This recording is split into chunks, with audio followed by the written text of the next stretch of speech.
آج کے تیز رفتار دور میں کریڈٹ کارڈ روزمرہ زندگی کا ایک اہم حصہ بن چکا ہے۔ خریداری ہو، سفر ہو یا کوئی ہنگامی ضرورت، کریڈٹ کارڈ کے ذریعے فوری ادائیگی آسان ہو جاتی ہے۔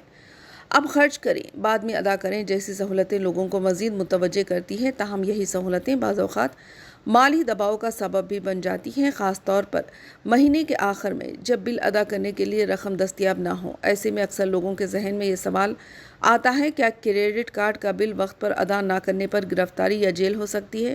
قانونی ماہرین کے مطابق کریڈٹ کارڈ کا بل ادا نہ کرنا بذات خود کوئی فوجداری جرم نہیں ہے۔ اس طرح کے معاملات سول نوعیت کے ہوتے ہیں، یعنی یہ مالی تنازعات ہوتے ہیں، جرم نہیں۔ عام طور پر بینک یا کارڈ کمپنی سب سے پہلے SMS، فون کال یا ای میل کے ذریعے یاد دہانی کرواتی ہے۔ اگر بل مسلسل ادا نہ کیا گیا تو ریکوری ایجنٹس رابطہ کرتا ہے اور طویل عرصے تک عدم ادائیگی کی صورت میں بینک سول کورٹ سے رجوع کر سکتا ہے، جہاں وصولی سے متعلق حکم جاری کیا جا سکتا ہے، تاہم صرف بل ادا نہ کرنے پر پولیس کارروائی یا فوری گرفتاری نہیں ہوتی۔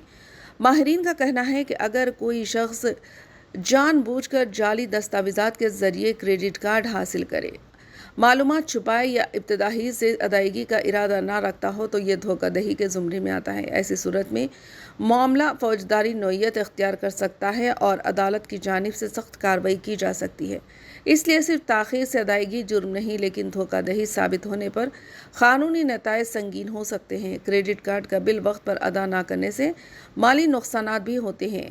1 یا 2 ماہ کی تاخیر سے کریڈٹ اسکور میں نمایاں کمی آ سکتی ہے، جس کی وجہ سے مستقبل میں ہوم لون، کار لون یا ذاتی قرض حاصل کرنا مشکل ہو جاتا ہے۔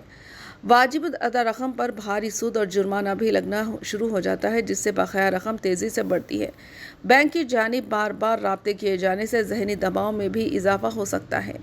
ماہرین کا مشورہ ہے کہ مالی نظم و ضبط اختیار کریں، بروقت ادائیگی کریں اور اگر ادائیگی میں دشواری ہو تو بینک سے بات چیت کے ذریعے حل تلاش کریں۔